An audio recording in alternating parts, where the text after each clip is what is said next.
Yeah. So I love the Warriors this year. You've loved the Warriors your entire life. You're not a bandwagon guy. You're a great Warriors fan. I saw the We Believe slippers in your Oh yeah. Instagram story today. Shouts to that. I'm wearing them right now. I feel like if anything, you're higher on the Warriors championship case this year than I think I am, but I'm also cautiously optimistic. Oh, Dan, I'm so glad you said that because I don't It's see hard to it. go all in on your own team, I I don't think. see it yet. And, sure, I am a Cavs fan, and of course, I despise them a little bit, but I don't see them just coming out of the gate and just winning the whole thing. Yeah, What? I mean, I'm not going to count them out. So, I mean, I know they're like plus 800, which sounds about right. Yeah, Yeah. yeah, and it opened at 13-1. When I brought it up, it was 9-1, and now it's 8-1. And you guys might not be convinced, but I was prepared for that scenario.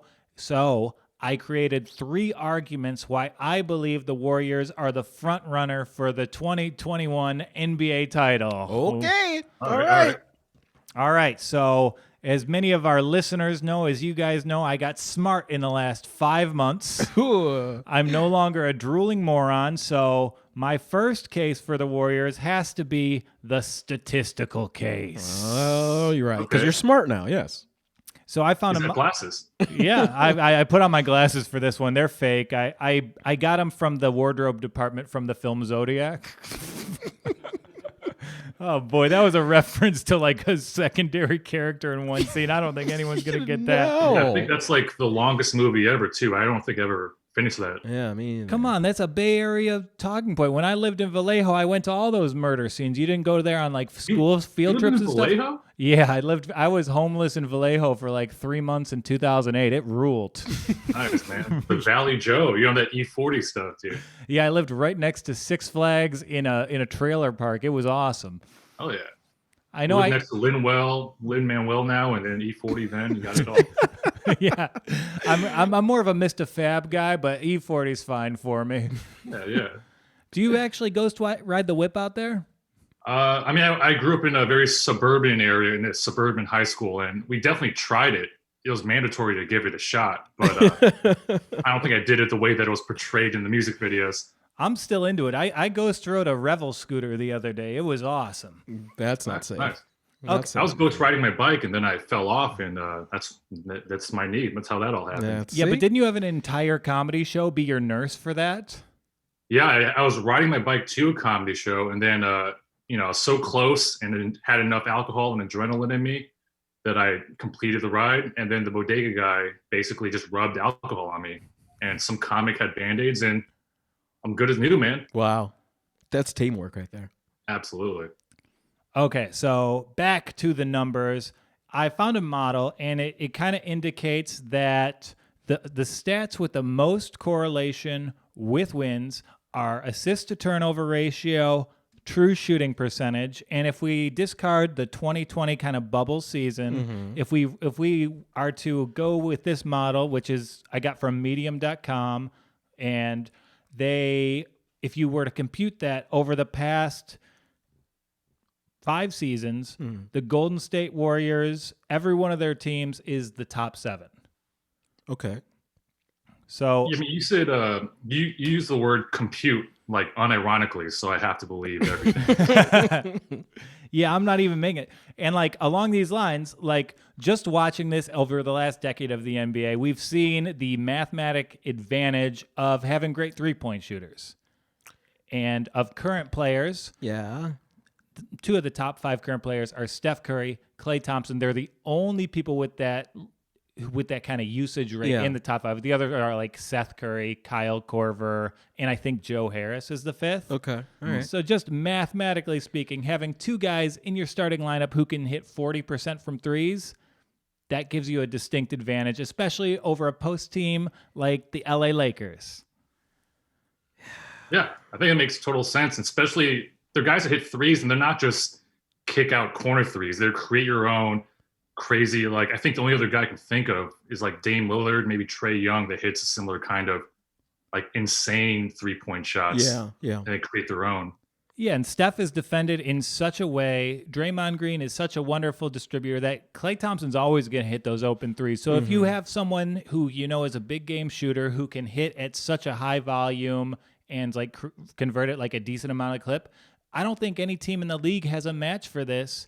And over the Warriors' history, even with Durant, no one has had a match for this weapon.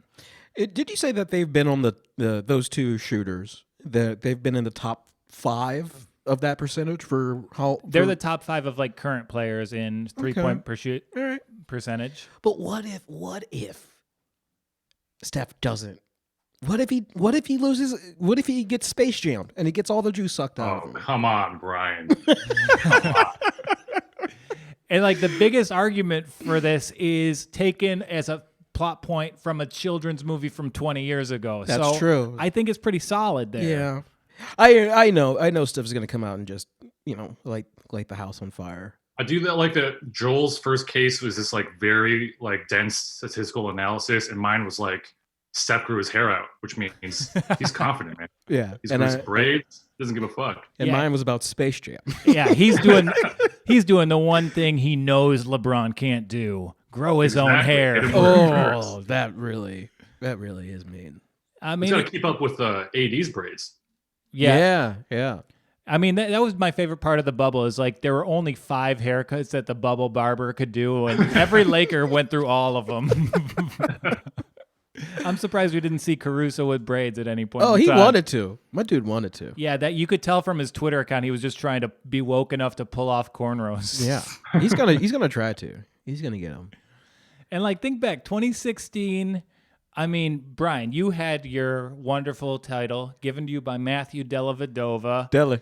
and that's Aussie Dellavedova. And think about how big of an upset it was for a team that featured Kevin Love, LeBron James, Kyrie Irving to beat this Warrior team. It was incredible. It was you're beating the event. You're beating the bad guy. You beat Thanos. You finally got him.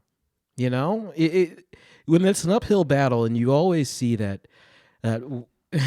you want to see that team go down, and I think that's what I want to see again. Everyone's like, oh, they're good, but there's some upcoming young teams that might give them a run for their money because they might play that fast-paced offense that the Warriors do. But if Yeah, well, I feel like the Warriors kind of started. Oh, I guess the Suns probably did, but the Warriors kind of made it work. And regarding that 2016 team, I think they're still good guys then until KD rolled up. Yeah, Even I was kind of like, I felt dirty rooting for that team. it's a real little bit. dirty. KD, he just shoots like he has like the guy's too tall. Okay, he's too tall for defenses. All right, he shoots like at a wing at 7'2". He's like he shoots at 7'2". No one can get that. I think I was the only person who liked the KD signing because like he's someone who I think really cares deeply about basketball. So to go to the greatest team of all time and have them toss you the keys, that's a bigger achievement than anyone's had. No one can say that. That's true. Well, I mean, then LeBron went to Miami. He kind of those are the keys.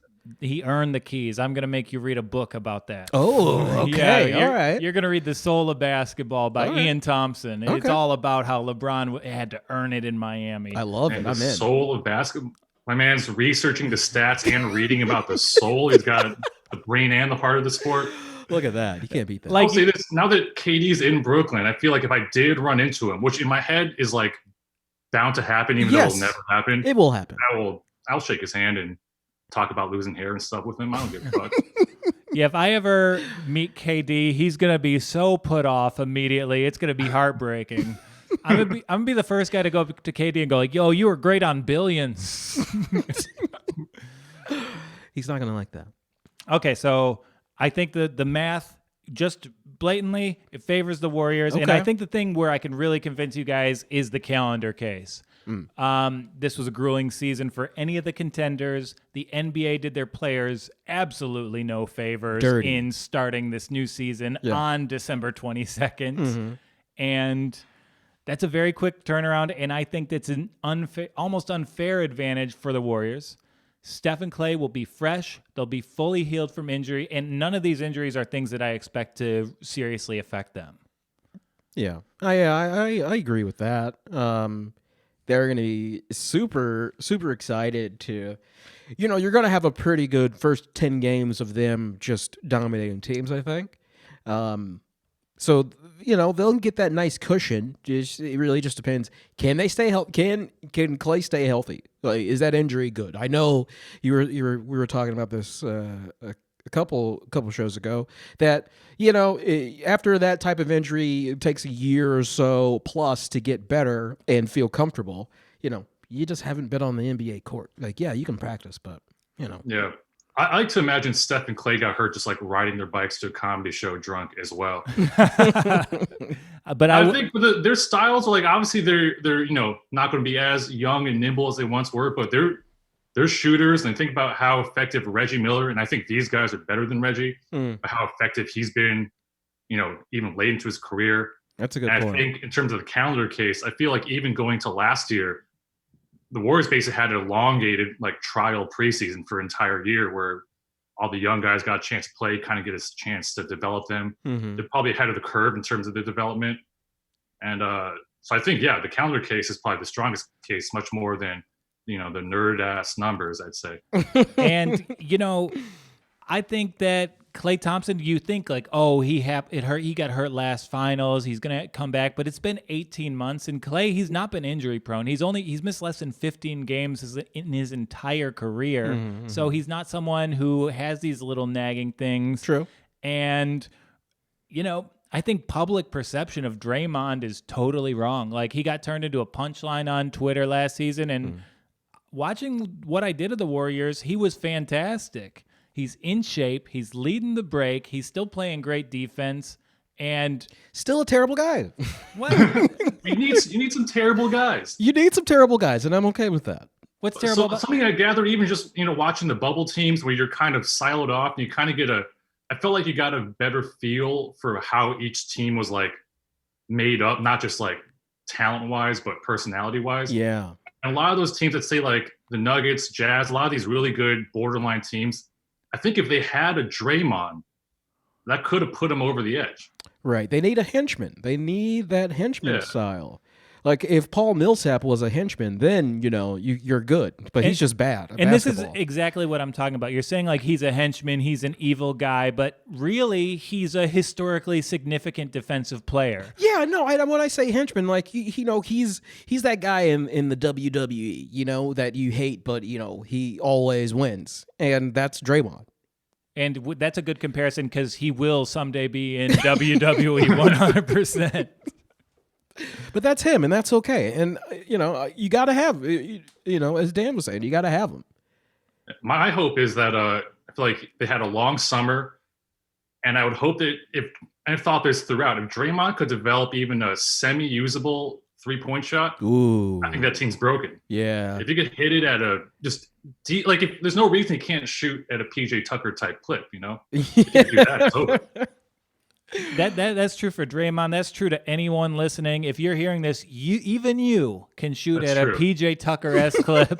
All you need is 300 pairs of Jordans and some willpower. I say that, but then when I shot around. I've been doing a lot of both, actually. I've been eating my shit. Shooting around. I was shooting around in just, you go on those cold streaks, and I'm just like, I don't get it. This should be so easy. And maybe Draymond, I guess I'm wondering if developing a shot is as easy as it sounds, because I'm streaky. I don't know. You got to do it when you're young. If you don't get that muscle memory, you're done for life. It's like learning a language. If you don't do it by your 8, but by the time you're 8, you're done. That's true. Yeah, Draymond should learn how to shoot in Chinese. Why not? Yeah, you can take over for the Rockets as the official team for the Happy Republic. And really, the calendar thing, I think it's a plus for the Warriors. I think it's a significant hindrance to the Lakers, who I see as their biggest competition in the West. LeBron, we all know how much work he puts into his body, how it's $1 million operation to get him to be in game shape. But he's coming off of 100 games. He's coming off of a brutal schedule, and he doesn't have that time to adequately prepare. It's true. You're exactly right, and he's going to be, taking more games off than we will see in the beginning. But he's still going to find his shape, though. So, I'm not, scared. I'm just really scared about the depth of that team. And And it's Anthony Davis. What player goes down with a sprained ankle, some little wear and tear injury every single game? It's Anthony Davis. I wanted to see him like when he came into the league. I tried 4 times. He sat out every one of those games. I'm still carrying that grudge. Yeah. And Anthony, even during the course of game, is just kind of on the ground half the game. Just sort of has like just falls over a lot. Yeah. and for someone with his kind of build and his skill set, it's kind of amazing that he hasn't had a more serious injury up to this point. Yeah, he's always skirting disaster, but somehow he's all right. I think it's the cornrows. I think it's his hair. Yeah. Yeah, he's not used to carrying that kind of weight on his head. Right. No, and like Anthony Davis is the guy who I think is most prone to suffer from this turnaround. And like as a big man, he's going to be asked to do a lot of things. Yeah. And, again, the calendar case. And then the Warriors, they have a lot of roster flexibility that no one else has. Dan, do you think they're going to trade out of this first round? What do you think? I mean, my guess is good as yours, but we have by far in terms of like the top teams, we didn't have to give away. If anything, we gained stuff. Exactly. So I mean, we have the pick this year. We have the Timberwolves pick next year. A lot of good young pieces. Like the whole like new cap space stuff. I don't know. I'm not like an accountant, but I've read that it's good for us. Yeah. And I just feel like if we get someone like I read stuff about getting who's the other Australian Aaron Baines, someone like that. Yeah. Like a Bogut replacement, that kind of guy. We could get someone like that. But I feel like we have the most mobility and wiggle room for any of the contenders, and I think that's we can make it work. Yeah.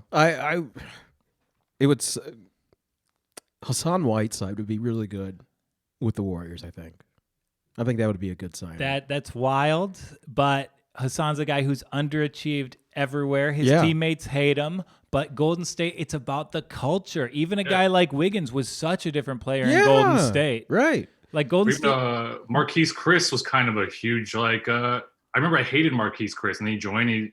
I realized he's like 23. He's still like a kid. Yeah. And he's like developing really well. Yeah, he just turned 23, actually. And the Warriors are doing all these smart things. They're acting like a tanking team, but they have a championship pedigree that they're just bringing back this year. Yeah. So this might be, apologies to the KD teams, like one of the most talented Warriors rosters, top to bottom, of this entire Steph reign. Yeah. You got like Looney coming back, and I think he in I that love Raptors Looney. series, Yeah. like he's a playoff guy. Like you want him on the court.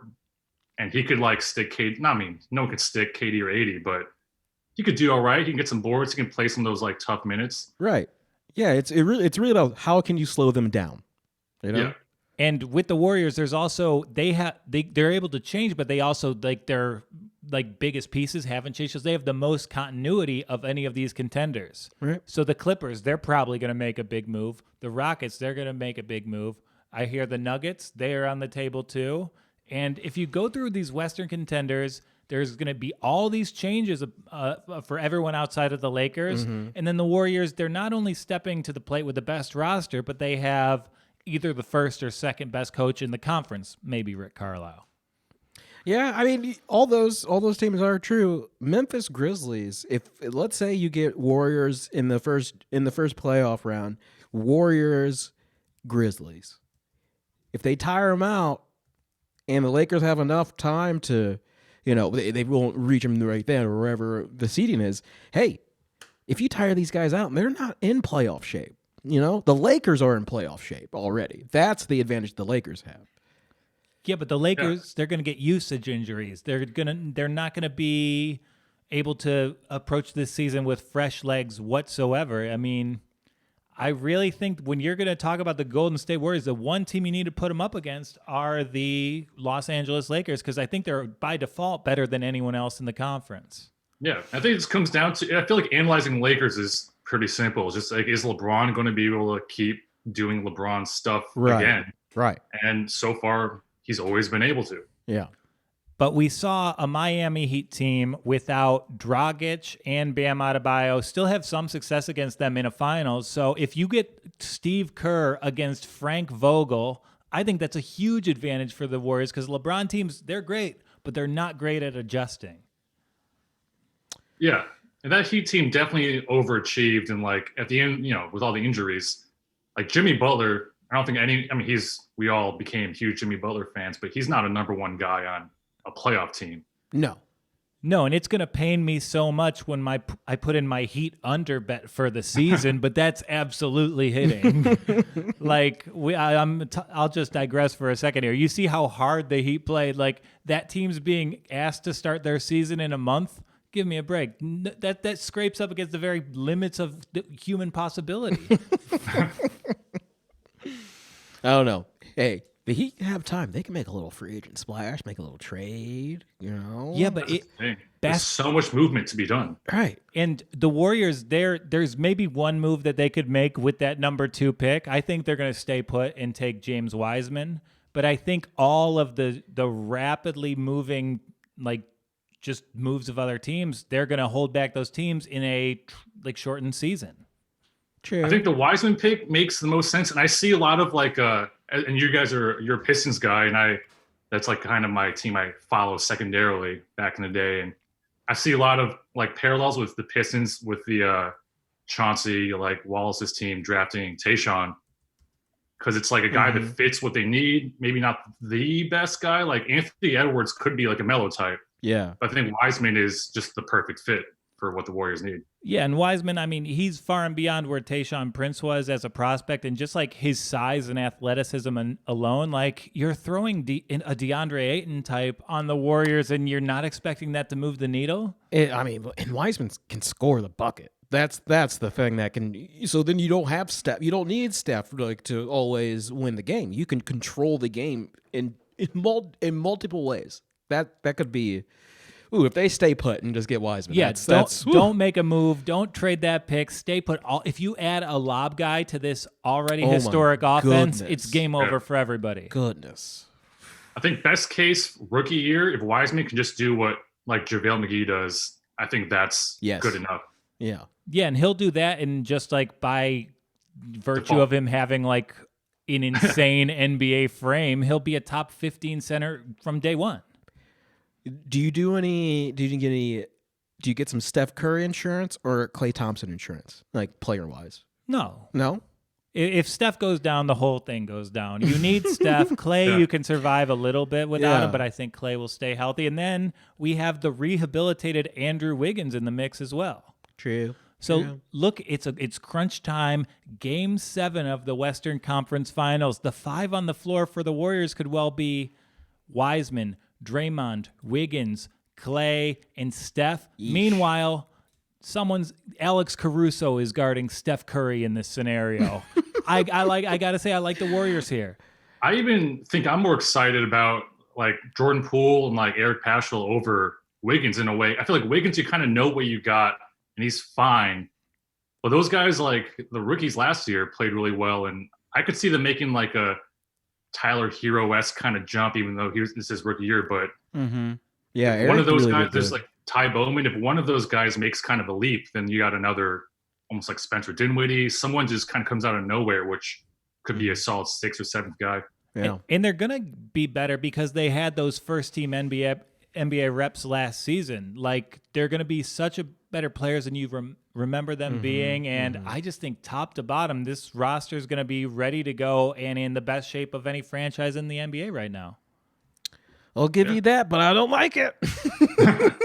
Are you convinced, Brian? I'm a little convinced, but I feel in my bones that the Denver Nuggets are going to get a little weird this year. The Nuggets might really plant themselves with someone that's I'll say legitimate. Jamal Murray, him and Donovan Mitchell, I think, showed out the most at them and Jimmy Butler in the bubble. Like Jamal Murray is like a bona fide star now. Yeah.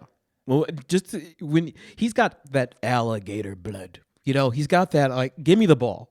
When you have that on your team and you're young, that's like it's by like Mike Malone doesn't have to be there. Like you can go. Like just give the ball to Jamal. He'll do everything he wants. Mike Malone, who looks like a small version of Jokic in a way. That's also true for my godson.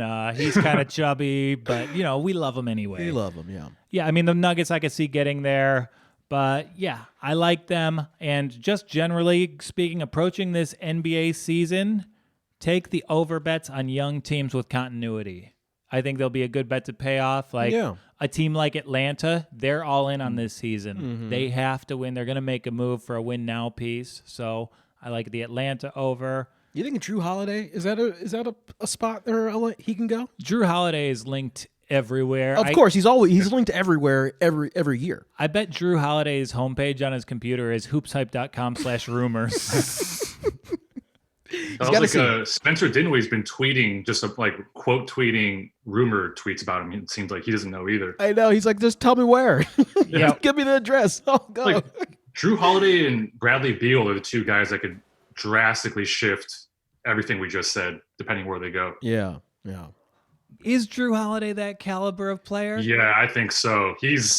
Yeah. The one year the Warriors played the Pelicans and they had Rondo and Drew Holiday in backcourt, they locked up Steph and Clay real good. Totally. And you're so right. You're so right, Dad. Because when Drew has someone that can take care of the ball and he can just go at it, that's his perfect alignment as an NBA player. All right, so we've got some NBA draft lines we want to get through. I'm going to lead into that, but before we do, we've got, of course, an ad read. ThePropsNetwork.com, that is the place where bets begin. No, the Props Network isn't a sports book. It's where smart bettors and new players go before the sports book. Why? Because the Props Network has a few things that all bettors need. Exclusive sign-up bonuses, I've used those. Reporting on weekly promos, I've used those. Free betting picks, I've used those. Thanks, Donnie. And live odds comparison for every football game. A visit to thepropsnetwork.com before placing a bet guarantees that you'll be wagering with the best available bonus and getting the biggest possible payout when your bets hit.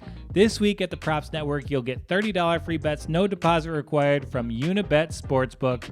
4 risk-free bets up to $1,000 at PointsBet with code BONUSPROPS. And up to a $250 bonus credit when you make a new account at BetRivers. And you can get all these deals and more at thepropsnetwork.com. You ready for it? You ready for it, Brian? Ready. Must be 21 or older to bet online. Do you or someone you know have a gambling problem? Call 1-800-GAMBLER today. Hell yeah. Can I say I love it felt very much like a Sway in the Morning interview when like I gotta do this and then a beat drops and then you just start going off your dome and that was magical.